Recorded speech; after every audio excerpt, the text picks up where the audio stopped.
सत श्री अकाल जी। स्वागत है तुहाडा YouTube channel Punjabi story station ते मैं तुहाडी जस्सी संधू।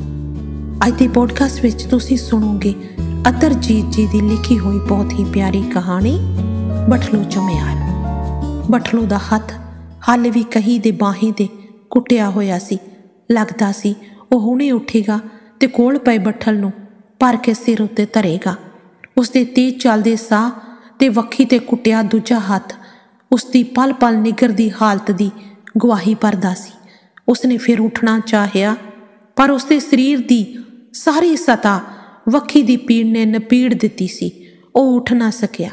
उसने सारी जिंदगी करड़े तो करड़ा काम किया पर जिंदगी चो उन्हें कदे हार ना मन्नी। वो कदे बीमार ना होया। उसने हुण तक अपनी पीड़ नूं कुट्टी कुट्टी पी जाना चाहया सी। उसकी बस होंदी जांदी सी। उसदियां हूंगरां पलो पली चीकां विच वट गईयां। उसने उठ के टोई विचों बाहर आउणा चाहया पर हिल सकण दी समर्था उस विच बाकी नहीं सी। उसके बुल खुश्क हो गए, गला सुक गया ते वक्खी दी पीड़ उसके सारे शरीर नूं छुरी वांग चीरदी जा रही सी। सुन्न मसुन्नी रोड़ां वाली छपड़ी जिवें उसकी हालत ते सिसकियां भर रही सी। जिवें जिवें पता लगदा गया राह गुजरदे बंदे ते काम दे योर दे दिनां विच घरी रह गए बंदे रोड़ां वाली छपड़ी ते कट्ठे हुंदे गए। पाट गया ओए कालजा। बठलू दी चीख निकल गई। किसी ने कोल पिया बठल ते कही लांबे कर दिते तो उसनूं थोड़ा ठीक करके पोली मिट्टी ते लटा दिता। गल की हो गई आ? किसी ने पुछया। वक्खी नूं कुट दे, पता नहीं की हो गया। किसी ने जवाब दिता इत्थों ही कुछ होया ही। इत्थे अगे भी कईयां नूं धक्का वजिया। किसी ने उसका कुड़ता उतां चौके वेख्या। खब्बी वक्खी नीली हो रही सी। कंड विच मोरां तो हेठां वड्डा सारा नील सी। आ वेखो इत्थे करके वजिया ही धफ्फा। इत्थे छपड़ी ते शै हैगी, कईयां ने वेखी है। खेमी अंबो ने मोरां ते वेख के आख्या सुख नाल वाढी दिहाड़ी बथेरी सी की थुड़िया पिया सी मिट्टी दे कोल बिना। पर जिहड़ी गरागत होनी होवे इन्हें तां विचारे ने भले दी खातर काग उड़ाए सी। की पता सी बई गल नूं फराहे पै जाणगे। इन्हें तो सोचिया सी बई टोआ भर के पिंड दा भला हो जू। गल ऐ सी जो बठलू भले दी खातर करना चाहुंदा सी, जिस दे बदले अज उसकी जान नूं बणियां होईयां सन। रोड़ां वाली छपड़ी ते दिउण दे राह विचला टोआ जो मींह दी खार ने पाया सी अज सब दी दंद कथा बन गया सी। अज तो सिर्फ 2 दिन पहलां यह सिर्फ खाता सी 10-12 फुट डूंगा। किसी किनारे तो 5 फुट, किसी तो 4 दे गेड़ गेड़ विच। किनारे गिनन लगो तो कोई हिसाब किताब विच आउण वाली गल नहीं सी। ना मुरब्बा ना कण, चिबड़ेबा ते डराउणा डराउणा। पिंड नीवा होण करके मींह दा सारा पानी पिंड वल आउंदा ते दिउण दा राह सूए वांग भरिया। पहलां इस छपड़ी विच दैं दैं डिगदा इस नूं तारी ला दिंदा। छपड़ी दा किनारा खुर खुर के एक वड्डा खाता बन गया सी। इस दे नाल नाल राह मसां गड्डे दे लीहे जिन्ना सी। कोल दी लंघदे लोग चर्चा छेड़दे, मत्था सकोड़दे, इस ते भरे जाण दी लोड़ महसूस करदे, पंचायत नूं ठंडियां तत्तियां सुणाउंदे ते पिंड दे लोकां दी बेइतफाकी कारण बणी नवीं पंचायत दे नकारेपण ते नक बुल कढदे खिजदे अगे लंघ जांदे। सिवियां कोलों लंघदे किसे डरू ते अंध विश्वासी आदमी वांग उन्हां दी खिज खजाई परे जाण नाल ही वाहिगुरू वाहिगुरू दे जाप वांग ठर जांदी। गल विसर जांदी ते लोग मुड़ आपो अपने धंधी जुड़ जांदे। एक रात नेरे विच कखां दा लद्दा लई आउंदा ऊठ इस विच डिग पिया ते मोहरली लत्त बाहूं कोलों टुट गई। हाली परसों ही लांघी दा भरिया गड्डा इस विच पास मरनों मसां बचिया सी। आ बड़े बई पिटना ए जरूर लऊ किसी ना किसी दी जान, नहीं तो किसी पशु दा गड्डा भेडा तां है ही नहीं। इस तरह दी बुड़ दा पंचायत ते कोई असर होया ए जाने पंचायत दी बड़ा। उसका कार विहार तां उस पंचायती नलके वर्गा सी जिस दे 1 महीने बाद ही ना किल सी ना बोकी डंडा खोरे कोई ला के लै गया। किसी ने कहा यह टोआ तां सांझा बाबा है, सांझे बाबे नूं कौन रोंदे? जै सांझा बाबा हुंदा तां इसनूं सारे रोंदे। अपने अपने ढिड दी बणी है जमाने विच इस बाबे नूं कौन रोवे जिहदा असल विच कोई खसम गुसाई है ही नहीं। इहो जिहे गल कहण वाले ते कईयां ने नक बुल चढ़ाए होणगे। लोकां दे लल्ला लल्ला करन ते सरपंच ने 150 खर्चण दा पुन नालों फलिया वध दा ख्याल ही सोच लिया। ठल बन्नण ते टोआ पूरन दा पंचायत ने किसी नूं ठेका देना प्रवान कर लिया। 10-12 ਦਿਨਾਂ ਵਿੱਚ ਠੱਲ ਵੱਜ ਗਈ। ਟੋਏ ਦਾ ਠੇਕਾ ਬਠਲੂ ਨੇ ਲੈ ਲਿਆ। ਮਿੱਟੀ ਦਾ ਕੰਮ ਕਰਨ ਲਈ ਪਿੰਡ ਵਿੱਚ ਬਠਲੂ ਚਮਿਆਰ ਸਭ ਤੋਂ ਵਾਧੂ ਸੀ। ਚਿਰ ਦੀ ਗੱਲ ਹੈ ਜਦੋਂ ਪਿੰਡ ਵਿੱਚ ਗੁਰਦੁਆਰੇ ਵਾਲਾ ਟੋਬਾ ਪੁੱਟਦੇ ਸਨ, ਸੁੰਦਰ ਨੇ ਸਭ ਤੋਂ ਵੱਡਾ ਬੱਠਲ ਗਿੱਲੀ ਤੇ ਚੀਕਨੀ ਮਿੱਟੀ ਦਾ ਟੀਸੀ ਲਾਵਾ ਚੁੱਕਿਆ ਸੀ। ਤਮਾਸ਼ਬੀਨਾਂ ਨੇ ਟੀਸੀ ਡੱਕਾ ਗੱਡ ਕੇ ਮੈਲੀ ਕੁਚੈਲੀ ਲੀਰ ਦੀ ਝੰਡੀ ਕੱਢ ਦਿੱਤੀ। ਉਸਨੇ ਟੋਬੇ ਤੋਂ ਪੂਰਾ ਗੇੜਾ ਲਾਇਆ ਸੀ। ਇੱਕ ਗੇੜਾ ਹੋਰ ਲਾਵਾਂ? ਫੂਕ ਚੋਂ ਆਇਆ ਸੁੰਦਰ। ਜਦੋਂ ਬੋਲਿਆ ਤਾਂ ਬੋਲ ਉਸਦੇ ਬੁੱਲ ਤੋਂ ਨਹੀਂ ਸੀ, ਸਗੋਂ ਘੁੰਡ ਤੋਂ ਵੀ ਹੇਠਾਂ ਉਸਦੇ ਢਿੱਡ ਵਿੱਚ ਗਰਗਰਾਏ ਸਨ। ਨੰਗੇ ਪਿੰਡੇ ਮੁੜਕੋਂ ਮੁੜਕੀ ਸੁੰਦਰ ਹੌਂਕ ਰਿਹਾ ਸੀ। ਲੋਹਾਰ ਦੀ ਧੌਂਕਣੀ ਵਾਂਗ ਉਸਦਾ ਢਿੱਡ ਫੁੱਲਦਾ ਜਾਂਦਾ ਸੀ। ਪੈਰਾਂ ਹੇਠੋਂ ਜ਼ਮੀਨ ਖਿਸਕ ਰਹੀ ਸੀ। ਫਿਰ ਵੀ ਉਹ ਗਰਰ ਗਰਰ ਕਰਦਾ ਹੋਇਆ, ਇੱਕ ਗੇੜਾ ਹੋਰ ਲਾਵਾਂ? ਵਾਹ ਓਏ ਬਠਲੂ, ਕੰਜਰ ਦਿਆ ਚਮਿਆਰਾ, ਹੱਦ ਕਰਦੀ ਆ। ਬੜਾ ਯੋਧਰ ਚਮਿਆਰਾ ਬਈ। ਲੋਕ ਉਸਦੇ ਦੁਆਲੇ ਜੁੜੇ ਥਾਪੀਆਂ ਦੇ ਰਹੇ ਸਨ। ਲੈ ਉਹ ਸੁੰਦਰਾ ਗੁੜ ਖਾ। ਸੋਹਰਿਆ ਮੱਦੀਆ, ਹੱਦ ਕਰਦੀ ਆ ਤਾਂ। ਬਚਨ ਸਿਉ ਕਾਲੀ ਪਟਾਵਿਆਂ ਨੂੰ ਹੱਲਾ ਸ਼ੇਰੀ ਦਿੰਦਾ ਉਸ ਵੱਲ ਉਹ ਲਿਆ ਸੀ। ਅੱਧ ਸਿਰ ਦਾ ਵਾਰਾ ਗੁੜ ਸੁੰਦਰ ਥਾਂ ਮਰਨ ਚੱਬ ਗਿਆ। ਢੋਲ ਵਾਲੇ ਨੇ ਸੁੰਦਰ ਦੇ ਨਾਂ ਤੇ ਢੋਲ ਕੁੱਟਿਆ ਤੇ ਪਟਵਾਇਆਂ ਨੇ ਖੁਸ਼ੀ ਚੋਂ ਕਲਕਾਰਾ ਮਾਰਿਆ ਸੀ। ਉਸ ਦਿਨ ਤੋਂ ਉਸਦੇ ਨਾਂ ਨਾਲੋਂ ਮੱਦੀ ਸ਼ਬਦ ਲੈ ਗਿਆ ਤੇ ਬਠਲੂ ਸ਼ਬਦ ਜੁੜ ਗਿਆ ਸੀ। ਉਸਨੂੰ ਪੰਚਾਇਤ ਨੇ ਪੰਚਾਇਤ ਘਰ ਵਿੱਚ ਬੁਲਾਇਆ ਸੀ।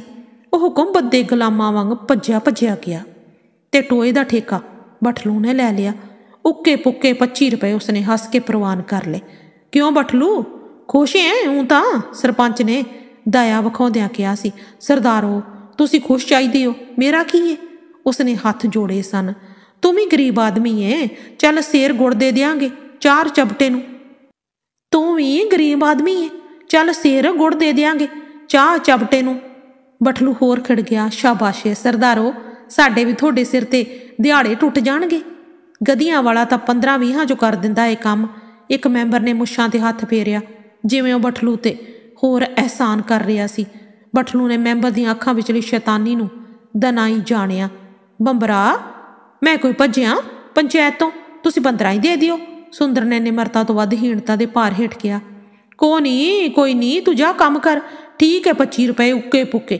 ਬਠਲੂ ਹੱਥ ਜੋੜੀ ਪੁੱਠੇ ਪੈਰੀ ਪਿੱਛੇ ਮੁੜਿਆ, ਠਿੱਬ ਖੜੇਬੇ ਜੋੜੇ ਪਾਉਂਦਾ। ਉਸਨੇ ਖੁੱਚਾਂ ਤੋਂ ਥੋੜੀ ਹੇਠਾਂ ਲਮਕਦੀ ਤੋਤੀ ਸੰਭਾਲੀ ਤੇ ਸਤਿ ਸ੍ਰੀ ਅਕਾਲ ਆਖਦੇ ਹੀ ਪੰਚਾਇਤੀਆਂ ਵੱਲੋਂ ਮੂੰਹ ਪੁਆਇਆ। ਉਸਨੇ ਮਗਰੋਂ ਆਪਣਾ ਨਾਂ ਸੁਣਿਆ ਤੇ ਪੰਚਾਇਤੀਆਂ ਦਾ ਠਹਾਕਾ। ਬਠਲੂ ਹੀ ਰਿਹਾ ਕੰਜਰ ਦਾ ਸਾਰੀ ਉਮਰ। ਤੇ ਉਸਨੂੰ ਲੱਗਿਆ ਜਿਵੇਂ ਉਸਦੇ ਸਿਰੜੀ ਤੇ ਮਿਹਨਤੀ ਹੋਣ ਦੀ ਜਿਵੇਂ ਉਹਨਾਂ ਨੇ ਵਡਿਆਈ ਕੀਤੀ ਹੋਵੇ। ਉਹ ਆਪ ਵੀ ਹੱਸ ਪਿਆ। ਸਰਦਾਰ ਦੇ ਧੰਨਵਾਦ ਵਿੱਚ ਉਸਦਾ ਲੂੰ ਭਿੱਜਿਆ ਹੋਇਆ ਸੀ। ਸੁੰਦਰ ਕਹੀ ਤੇ ਬੱਠਲ ਲੈ ਕੇ ਛਪੜੀ ਤੇ ਪੜ ਗਿਆ। ਇਹਨੂੰ ਉਸਨੇ ਰੱਸੀ ਨਾਲ ਸਿਰ ਤੇ ਕੱਸ ਕੇ ਬੰਨ੍ਹ ਲਿਆ। ਉਸਦੀਆਂ ਬੂਦਰੀਆਂ ਪੱਗ ਦੇ ਉਧੜ ਖੁੱਡੇ ਲੜਾਂ ਵਿੱਚੋਂ ਬਾਹਰ ਨਿਕਲੀਆਂ ਹੋਈਆਂ ਸਨ, ਜਿਵੇਂ ਉਸਨੂੰ ਟਿਚਰਾਂ ਕਰ ਰਹੀਆਂ ਹੋਣ। ਰਾਹ ਵਾਲੇ ਪਾਸਿਓਂ ਉਸਨੇ ਟੋਏ ਨੂੰ ਗੌਰ ਨਾਲ ਵੇਖਿਆ। ਉਹ ਵੇਖਦਾ ਰਿਹਾ ਜਿਵੇਂ ਮਿਟੇ ਹੋਏ ਅੱਖਰਾਂ ਨੂੰ ਉਠਾਉਂਦਾ ਹੋਵੇ। ਉਹ ਕਿੰਨਾ ਚਿਰ ਵੇਖੀ ਗਿਆ। ਸਾਰੀ ਇਬਾਰਤ ਜਿਵੇਂ ਉਸਨੇ ਪੜ੍ਹ ਲਈ ਤੇ ਸਮਝ ਲਈ। ਸੁੰਦਰ ਸਿਆਂ, ਤੇਰਾ ਇਹ 2 ਦਿਨਾਂ ਦਾ ਕੰਮ ਆ ਬਸ। 25 ਰੁਪਏ ਖਰੇ ਹੋ ਜਾਣਗੇ। ਹਾੜੀ ਦੀ ਤਾਂ ਵਾਢੀ ਚੋਂ ਤਾਂ ਐਨੇ ਨਹੀਂ ਪੈਂਦੇ। ਰੋਟੀ ਚਾਹ ਜ਼ਰੂਰ ਜੱਟ ਦੇ ਪੱਲਿਓਂ ਮਿਲਦੀ, ਫਿਰ ਵੀ ਫਾਇਦੇ ਇੱਥੇ। ਹਰੋਂ ਨੇ ਭਲਾ ਕੀ ਕਰਨਾ ਸੀ? ਬੱਠਲ ਤਾਂ ਮੈਂ ਆਪੇ ਬਥੇਰਾ ਚੁੱਕ ਲਿਆਏ ਕਰੂੰ। ਮਣ ਸਵਾ ਮਣ ਮਿੱਟੀ ਦੀ ਕਿਹੜੀ ਗੱਲ ਆ? ਉਹ ਸੇਰ ਬੱਲੀਆਂ ਚੁਗ ਲਿਆਓ। ਉਹ ਆਪਣੇ ਆਪ ਨੂੰ ਦਿਲਬਰੀਆਂ ਦਿੰਦਾ ਛਪੜੀ ਚੋਂ ਚੁੱਕਿਆ ਤੇ ਸਿਰ ਤੋਂ ਉੱਚੀ ਕਹੀ ਉਲਾਰ ਕੇ ਧਰਤੀ ਦੀ ਪਾਂਡੂ ਹਿੱਕ ਤੇ ਮਾਰੀ। ਕਹੀ ਮਸਾਂ ਸੂਤ ਭਰ ਖੁੱਭੀ ਤੇ ਬੁੜਕ ਗਈ। ਜਿਵੇਂ ਖੋਜ ਖਜਾਈ ਕਰਕੇ ਉਸਨੇ ਬੱਠਲ ਭਰਿਆ ਤੇ ਚੁੱਕ ਕੇ ਬਾਹਰ ਆਇਆ। ਟੋਏ ਵਿੱਚ ਗਰਦਾ ਗੌਰ ਸੀ। ਹੁਣ ਫਿਰ ਉਹ ਛਪੜੀ ਵਿੱਚ ਉਤਰ ਗਿਆ। ਇਸ ਵਾਰ ਉਸਨੇ ਬੱਠਲ ਪਰੇ ਰੱਖ ਦਿੱਤਾ ਤੇ ਪਾਂਡੋ ਮਿੱਟੀ ਪੁੱਟਣ ਲੱਗ ਪਿਆ। ਹਰ ਵਾਰ ਕਹੀ ਸਿਰ ਤੋਂ ਉਲਾਰਦਾ ਤੇ ਹੁੱਪ ਆਖਦਾ ਧਰਤੀ ਤੇ ਮਾਰਦਾ। ਹੌਲੀ ਹੌਲੀ ਮਿੱਟੀ ਦਾ ਢੇਰ ਬਣ ਲੱਗ ਪਿਆ। ਉਸਦੀ ਕਹੀ ਪਾਂਡੇ ਦੀ ਤਹਿ ਨੂੰ ਪਾੜ ਚੁੱਕੀ ਸੀ। ਹੇਠਾਂ ਤੋਂ ਬਰੇਤਾ ਨਿਕਲ ਆਇਆ ਸੀ। ਉਸਦਾ ਕੰਮ ਸੌਖਾ ਹੋ ਗਿਆ ਸੀ।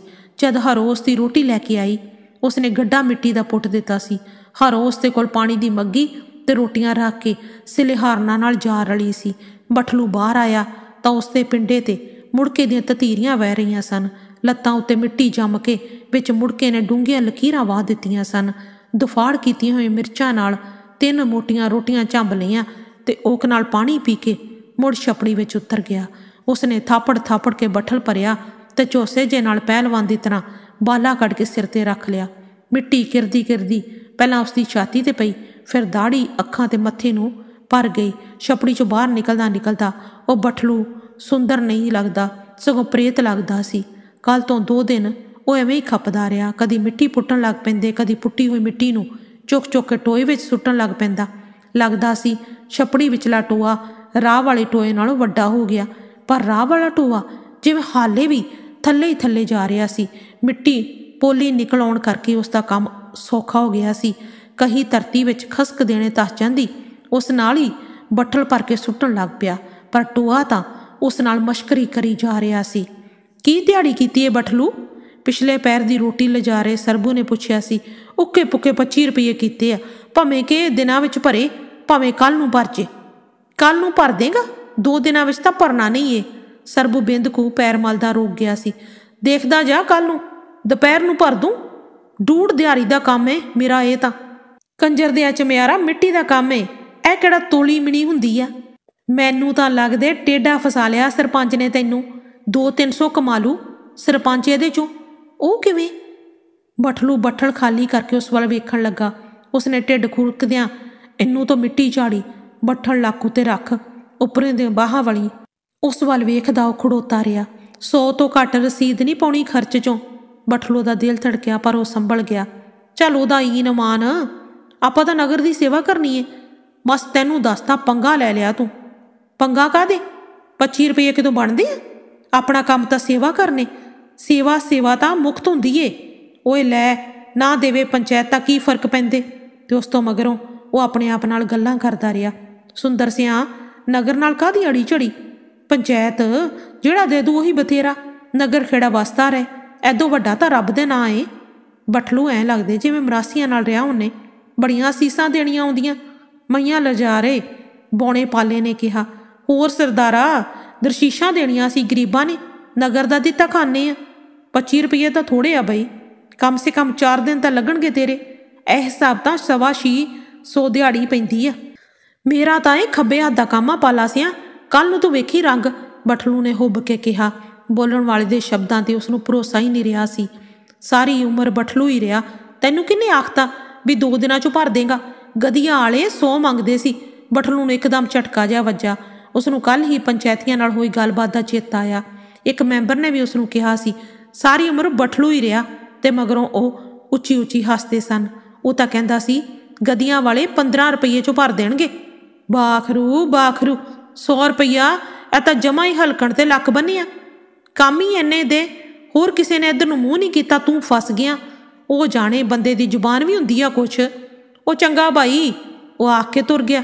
ਬਠਲੂ ਪਾਣੀ ਪੀ ਕੇ ਮੁੜ ਕੰਮ ਤੇ ਲੱਗ ਗਿਆ। ਉਹ ਕੰਮ ਵਿੱਚ ਇੰਨਾ ਮਸਤ ਸੀ ਕਿ ਉਸਨੂੰ ਪਤਾ ਹੀ ਨਾ ਲੱਗਾ ਕਿ ਸਰਪੰਚ ਉਸਦੇ ਕੋਲੋਂ ਕਦੋਂ ਆ ਗਿਆ। ਵਾਹ ਵਾਹ, ਇਹ ਬਹਾਦਰਾ ਤੇਰੇ, ਕਰਤੀਆ ਕਮਾਲਾਂ। ਸਰਪੰਚ ਨੇ ਉਹਦੀਆਂ ਹੱਲਾਸ਼ੇਰੀ ਦਿੱਤੀ। ਸਰਪੰਚਾ ਸਾਲਾ, ਐਂ ਲੱਗਦੇ ਬਈ ਟੋਆ ਤਾਂ ਥੱਲੇ ਹੀ ਥੱਲੇ ਜਾਂਦੇ। ਉੱਪਰ ਨੂੰ ਤਾਂ ਕੀ ਆਉਣਾ ਸੀ ਇਹ ਤਾਂ। ਬਠਲੂ ਅੰਦਰ ਜਿਵੇਂ ਰੋ ਰਿਹਾ ਸੀ। ਉਹ ਨਹੀਂ, ਦੇਖਤਾ ਸੀ ਕਿੰਨਾ ਭਰ ਗਿਆ, ਕਿੱਥੋਂ ਤਾਈਂ ਆ ਗਿਆ। ਮਿੱਟੀ ਦੇ ਕੰਮ ਦਾ ਤਾਂ ਪਤਾ ਹੀ ਨਹੀਂ ਲੱਗਦਾ ਹੁੰਦਾ। ਤੇ ਸਰਪੰਚ ਕਾਗਜ਼ ਵਿੱਚ ਵਲੇਟਿਆ ਪਾਈਆ ਗੁੜ ਉਸਦੇ ਹੱਥਾਂ ਤੇ ਸੁੱਟ ਤੁਰ ਗਿਆ। ਬਠਲੂ ਕਿੰਨਾ ਚਿਰ ਅਸੀਸਾਂ ਦੇਈ ਗਿਆ। ਗੁੜ ਖਾ ਕੇ ਉਸਨੇ ਉਂਗਲਾਂ ਨਾਲ ਚਿੰਬੜੇ ਗੁੜ ਦੇ ਭੋਰੇ ਵੀ ਜੀਭ ਨਾਲ ਚੱਟ ਲਏ ਤੇ ਉੱਪਰ ਅਸਮਾਨ ਵੱਲ ਦੇਖਣ ਲੱਗਾ। ਪਤਾ ਨਹੀਂ ਅੰਤਰਾਤਮਾ ਨਾਲ ਸਰਪੰਚ ਦੀ ਖੈਰ ਮੰਗਦਾ ਸੀ। ਉਸਨੇ ਦੋਵੇਂ ਹੱਥ ਜੋੜੇ, ਅੱਖਾਂ ਬੰਦ ਕੀਤੀਆਂ ਤੇ ਉਸਦੇ ਕੰਨਾਂ ਵਿੱਚ ਸਰਪੰਚ ਦੇ ਸ਼ਬਦ ਗੂੰਜੇ। ਬੰਦਾ ਕੌਣ ਹੈ ਕੁਝ ਕਰਨ ਵਾਲਾ? ਉਸ ਨੀਲੀ ਛਤਰੀ ਵਾਲੇ ਦੀਆਂ ਮਿਹਰ ਚਾਹੀਦੀ ਏ। ਬਠਲੂ ਦਾ ਅੰਦਰਲਾ ਰੱਬ ਦੀ ਰਜਾ ਵਿੱਚ ਰੰਗਿਆ ਗਿਆ ਸੀ। ਸਾਤੇ ਮਹਾਰਾਜ, ਬਠਲੂ ਨੇ ਉੱਚੀ ਸਾਰੀ ਕਿਹਾ, ਜਿਵੇਂ ਹੁਣ ਸਰਪੰਚ ਉਸਦੇ ਕੋਲ ਖੜਾ ਹੋਵੇ। ਬਾਖਰੂ ਕਹਿ ਕੇ ਉਹ ਫਿਰ ਟੋਏ ਵਿੱਚ ਉਤਰ ਗਿਆ। ਦੂਜੇ ਦਿਨ ਵੀ ਉਹ ਖੱਪਦਾ ਰਿਹਾ। ਮੁੜਕੋ ਮੁੜਕੀ ਰੁੱਖ ਲਿਆ ਹੋਇਆ, ਹਾਲੋਂ ਬੇਹਾਲ ਛਪੜੀ ਵਾਲੇ ਪੈਰੋਂ ਪੈਰ ਡੂੰਘੇ ਹੋ ਰਹੇ ਟੋਏ ਵਿੱਚ ਨਿਕਲਣ ਲਈ ਉਸਨੇ ਪੌਡੇ ਪੈਰ ਧਰਨ ਦੀ ਥਾਂ ਬਣਾ ਲਏ। ਬੜੀ ਫੁਰਤੀ ਨਾਲ ਟੋਏ ਵਿੱਚ ਉਤਰਦਾ, ਥਾਪੜ ਕੇ ਬੱਠਲ ਭਰਦਾ ਤੇ ਕਾਲੇ ਪੈਰੀ ਪੌਡੇ ਚੜ੍ਹਦਾ। ਰਾਵਲੇ ਟੋਏ ਵਿੱਚ ਮਿੱਟੀ ਸੁੱਟ ਕੇ ਭੰਬੀਰੀ ਵਾਂਗ ਮੁੜਦਾ। ਜਾਂਗੀਏ ਤੋਂ ਥੱਲੇ ਉਸਦੇ ਲੋਹ ਪੱਟਾਂ ਵਿੱਚ ਕੁਕੜੀਆਂ ਪੈਦੀਆਂ ਲੱਗਦੀਆਂ। ਬੇਸ਼ੱਕ ਇਹ ਉਸਦੀ ਮਜ਼ਬੂਤੀ ਕਰਕੇ ਇੰਨੀਆਂ ਨਹੀਂ ਸਨ ਜਿੰਨੀਆਂ ਸਿਰ ਉਤਲੇ ਭਾਰ ਕਰਕੇ ਸਨ। ਗੱਲ ਹੁਣ ਸਾਰੇ ਪਿੰਡ ਵਿੱਚ ਫੈਲ ਗਈ। ਕੋਈ ਇਸ ਨੂੰ ਬਠਲੂ ਦੀ ਬਦਅਕਲੀ ਆਖਦਾ ਤੇ ਕੋਈ ਪੰਚਾਇਤ ਦਾ ਧੱਕਾ ਜਾਂ ਫਿਰ ਹੇਰਾ ਫੇਰੀ। ਕੁਝ ਵੀ ਹੋਵੇ, ਬਠਲੂ ਪੂਰੀ ਸਿਦਕ ਦਿਲੀ ਤੇ ਸਬਰ ਸੰਜਮ ਨਾਲ ਕੰਮ 'ਚ ਜੁਟਿਆ ਹੋਇਆ ਸੀ। ਅੱਜ ਮੈਂ ਚੱਲਾਂ, ਬੱਲੀਆਂ ਨੂੰ ਨਹੀਂ ਜਾਂਦੀ, ਜਾਂ ਭੋਲੇ ਨੂੰ ਰੱਖ ਲੈ, ਮਦਦ ਕਰਾ ਦੂ। ਹਰੋਂ ਨੇ ਅੰਤਾਂ ਦਾ ਉੜਕ ਕੀਤਾ, ਪਰ ਉਸਨੇ ਇਸ ਗੱਲ ਨੂੰ ਅਣਗੌਲਿਆ ਨਹੀਂ ਸੀ।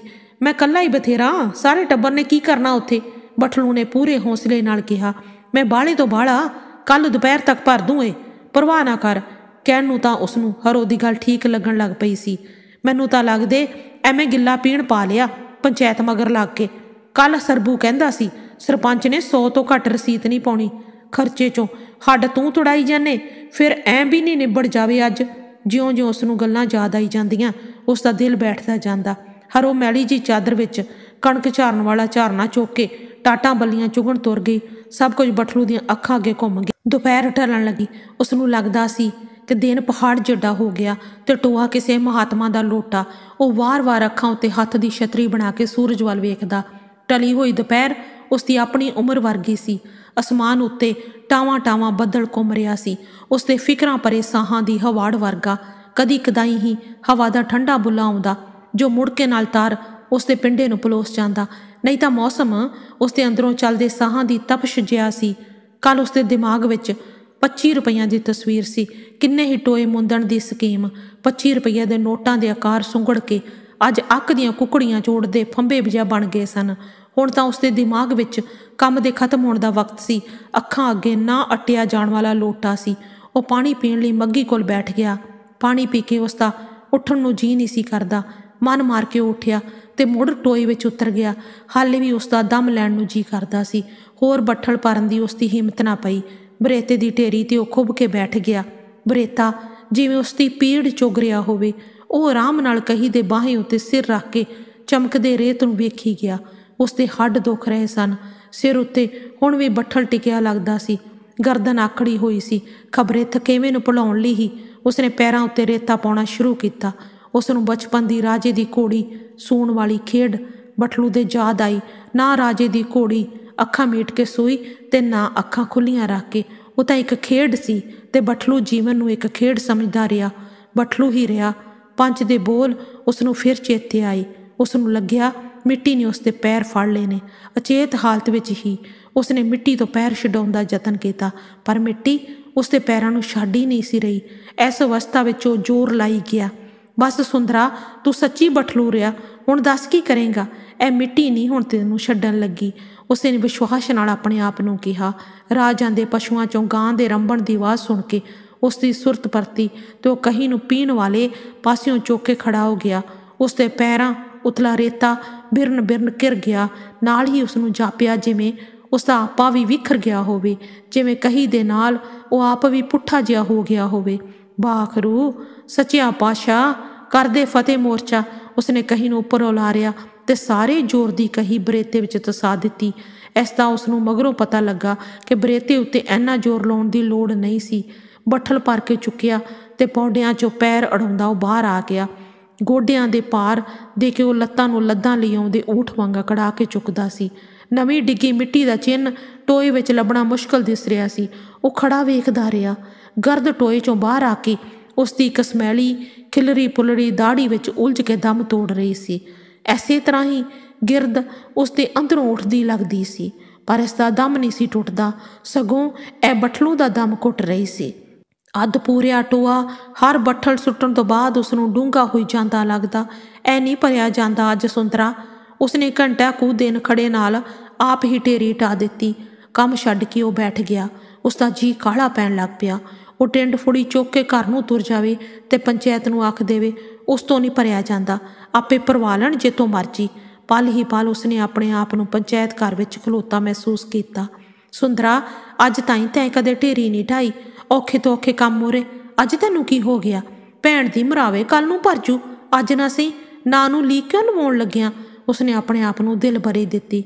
ਬੰਦੇ ਦੀ ਜ਼ੁਬਾਨ ਵੀ ਹੁੰਦੀ ਕੁਛ, ਫਿਰ ਇਤਬਾਰ ਨਹੀਂ ਰਹਿੰਦਾ ਬੰਦੇ ਦਾ। ਆਪਣੇ ਅਬੋਲ ਸ਼ਬਦਾਂ ਨੇ ਉਸ ਨੂੰ ਟੁੰਬਿਆ। ਉਹ ਝਾਈ ਲੈ ਕੇ ਉੱਠਿਆ। ਖਾਜਾ ਬਲੀ ਕਰਦੇ ਭਲੀ। ਟੋਏ ਵਿੱਚੋਂ ਉਤਸ਼ਾਹ ਨਾਲ ਉਤਰਦਿਆਂ ਉਸਨੇ ਟੋਏ ਨੂੰ ਹੀ ਨਮਸਕਾਰ ਕੀਤੀ। ਪੂਰੇ ਜਿਗਰੇ ਨਾਲ ਉਸਨੇ ਥਾਪੜ ਕੇ ਬੱਠਲ ਭਰਿਆ ਤੇ ਹੁੱਪ ਕਹਿ ਕੇ ਪਹਿਲਵਾਨ ਦੀ ਤਰ੍ਹਾਂ ਬਾਲਾ ਕੱਢਿਆ। ਸਿਰ ਤੇ ਰੱਖ ਪੌਡੇ ਚੜ੍ਹਦਾ ਬਾਹਰ ਆ ਗਿਆ। ਪੌਡੇ ਚੜ੍ਹਦਿਆਂ ਉਸ ਨੂੰ ਖੱਬੀ ਵੱਖੀ ਵਿੱਚ ਮੱਠਾ ਜਿਹਾ ਦਰਦ ਅਨੁਭਵ ਹੋਇਆ। ਬੁੱਲਾਂ ਨੂੰ ਦੰਦਾਂ ਵਿੱਚ ਕੁੱਟ ਕੇ ਉਹ ਬਾਹਰ ਆ ਗਿਆ। ਉਸ ਦੇ ਪੁੜੇ ਪਿੱਛੇ ਵੱਲ ਨੂੰ ਨਿਕਲੇ ਹੋਏ ਛਾਤੀ ਹੋਰ ਅਗਾਂਹ ਵੱਲ ਨੂੰ ਉੱਭਰੀ ਹੋਈ ਸੀ। ਉਸ ਦੀ ਸਿਰੜੀ ਸੁਭਾਅ ਵਾਲੇ ਜੁੱਸੇ ਦਾ ਪ੍ਰਭਾਵ ਐਸੇ ਤਰ੍ਹਾਂ ਘੱਟ ਨਹੀਂ ਲੱਗਦਾ। ਰਾਹ ਵਾਲੇ ਟੋਏ ਤੀ ਕੱਪੜਦਿਆਂ ਖੱਬੀ ਵੱਖੀ ਵਿੱਚ ਇੱਕ ਚੀਸ ਹੋਰ ਉੱਠੀ। उसने जीभ दंदां विच नपेड़ लई ते बट्ठल टोए चों ढेरी कर दिता, पर बट्ठल हत्थों निकल गया ते टोए विच जा पिया। ਉਹ ਟੋਏ ਵਿੱਚ ਉਤਰਿਆ ਦਰਦ ਵੱਧਦਾ ਜਾਂਦਾ ਸੀ। ਮਗਜ ਨੂੰ ਚੜ੍ਹਦੀ ਗਰਦ ਨੂੰ ਉਹਨੇ ਨਾ ਗੋਲਿਆ। ਬੱਠਲ ਚੁੱਕ ਕੇ ਸਿੱਧਾ ਹੋ ਗਿਆ। ਟੋਆ ਮੋਟੇ ਪੱਟ ਤਾਈਂ ਡੂੰਘਾ ਲੈ ਗਿਆ ਸੀ। ਸਾਫ਼ ਸੀ ਕਿ ਅੱਜ ਕੰਮ ਨਹੀਂ ਸੀ ਮੁੱਕਣਾ। ਚਲੋ ਕੱਲ੍ਹ ਨੂੰ ਨਿਬੇੜ ਲਊਂ, ਉਸਨੇ ਸੋਚਿਆ। ਬਾਹਰ ਨਿਕਲਦਿਆਂ ਇੱਕ ਹੋਰ ਜ਼ੋਰ ਦੀ ਕਸਕ ਉੱਠੀ। ਉਹ ਇਕੱਠਾ ਜਿਹਾ ਹੋ ਗਿਆ। ਉਸਨੇ ਮੱਘੀ ਕੋਲ ਖੜੋਤਿਆਂ ਬੱਠਲ ਸੁੱਟ ਦਿੱਤਾ। ਕਿੰਨਾ ਚਿਰ ਬੱਠਲ ਟਨ ਟਨ ਕਰਦਾ ਰਿਹਾ, ਆਪਣੇ ਹਮਨਾਮ ਤੇ ਹਮੇਸ਼ਾ ਦੇ ਸਾਥੀ ਦੀ ਹਾਲਤ ਦੀ ਖਿੱਲੀ ਉਡਾਉਂਦਿਆਂ ਵਾਂਗ। ਪਾਣੀ ਪੀ ਕੇ ਉਹ ਫਿਰ ਉੱਠਿਆ ਤੇ ਬੱਠਲ ਚੁੱਕ ਕੇ ਟੋਈ ਵਿੱਚ ਚਲਾ ਗਿਆ। ਕਹੀ ਚੁੱਕੀ ਤਾਂ ਪਹਿਲੇ ਹੀ ਟੱਕ ਫਿਰ ਜ਼ੋਰ ਦੀਆਂ ਚੀਕਾਂ ਕਢਾਉਂਦੀ ਚੀਸ ਉੱਠੀ। ਹਾਏ!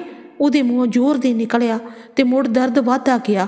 ਹੱਥ ਵਿੱਚ ਕਹੀ ਦੀ ਬਾਹਾਂ ਫੜੀ ਉਹ ਟੋਏ ਵਿੱਚ ਡਿੱਗ ਪਿਆ। ਪੀੜ ਨੂੰ ਪੀਣ ਵਰਗਾ ਪ੍ਰਭਾਵ ਹਾਲੇ ਵੀ ਉਸਦੇ ਮੱਥੇ 'ਤੇ ਉੱਭਰਿਆ ਹੋਇਆ ਸੀ। ਕਈ ਦੀਆਂ ਬਾਹਾਂ ਹਾਲੇ ਵੀ ਉਸਦੇ ਹੱਥ ਵਿੱਚ ਲੱਗਦਾ ਸੀ। ਉਹ ਹੁਣੇ ਉੱਠ ਕੇ ਮਿੱਟੀ ਨਾਲ 2 ਹੱਥ ਕਰਨ ਨੂੰ ਤਿਆਰ ਸੀ। ਉਸ ਦੀਆਂ ਚੀਕਾਂ ਸੁਣ ਕੇ ਲੋਕ ਇਕੱਠੇ ਹੋਈ ਜਾਂਦੇ ਸਨ। ਉਸ ਨੂੰ ਟੋਏ ਤੋਂ ਬਾਹਰ ਕੱਢ ਲਿਆ ਗਿਆ। ਖੇਸ ਉੱਤੇ ਪਾ ਕੇ ਹਰ ਕੋਈ ਮੂੰਹ ਆਈ ਆਖ ਰਿਹਾ ਸੀ, ਛੱਪੜ 'ਚੋਂ ਸ਼ੈ ਹੈਗੀ ਆ, ਅੱਗੇ ਕਹਿ ਹਿੱਲੀ ਹੋਈ ਆ। ਜਵਾਕਾਂ ਦੇ ਕਰਮਾਂ ਨੂੰ, ਇਹਨੂੰ ਤਾਂ ਕੁਛ ਨਾ ਹੋਏ ਵਿਚਾਰੇ ਨੂੰ, ਇਹ ਤਾਂ ਪਿੰਡ ਦੀ ਗਊ ਸੀ, ਤਾਂ ਹੀ ਤਾਂ ਬੱਚੀਆਂ 'ਚੋਂ ਫਸਾ ਲਿਆ ਵਿਚਾਰੇ ਨੂੰ। ਰੱਬ ਦੇ ਘਰ ਵੀ ਨਿਆਂ ਨਹੀਂ। ਹੇ ਬਾਖਰੂ ਸੁੱਖ ਵਰਤਾ, ਗਰੀਬ ਮੁੱਢੋਂ ਅਸੀਂ ਸੋਚਦੇ ਆਇਆ। ਕਿਸੇ ਨੇ ਕਿਹਾ, ਜਿਸ ਦਾ ਖਾਸ ਅਸਰ ਨਹੀਂ ਹੋਇਆ। ਪਿੰਡ ਦਾ ਡਾਕਟਰ ਆਇਆ ਪਸਲੀਆਂ ਵਿੱਚ ਤੇ ਮੋਹਰਾਂ ਹੇਠਲਾ ਨੀਲ ਵੇਖ ਕੇ ਆ ਗਿਆ। ਦਿਲ ਦੀ ਨਾੜੀ ਫਟ ਗਈ ਲੱਗਦੀ। ਟੀਕਾ ਲਾ ਕੇ ਉਹ ਤੁਰਦਾ ਹੋਇਆ। ਲੋਕਾਂ ਦੀ ਭੀੜ ਵਿੱਚ ਗੁੱਛਾ ਮੁੱਛਾ ਹੋਇਆ ਬਠਲੂ ਹਿੱਕ ਵਿੱਚ ਗੋਡੇ ਦੇਈ ਪਿਆ ਸੀ। ਉਸ ਦੀਆਂ ਚੀਕਾਂ ਅਸਮਾਨ ਨੂੰ ਪਾੜ ਰਹੀਆਂ ਸਨ। ਕਿਸੇ ਸ਼ੈ ਵੱਲੋਂ ਧੱਕਾ ਮਾਰਨ ਦੀ ਚਰਚਾ ਜ਼ੋਰਾਂ 'ਤੇ ਸੀ। ਲੇਖਕ ਅਤਰਜੀਤ ਸਿੰਘ, ਆਵਾਜ਼ ਜੱਸੀ ਸੰਧੂ। ਫਿਰ ਮਿਲਦੇ ਹਾਂ ਬਹੁਤ ਪਿਆਰੀ ਕਹਾਣੀ ਦੇ ਨਾਲ। ਤਦ ਤੱਕ ਲਈ ਰੱਬ ਰਾਖਾ।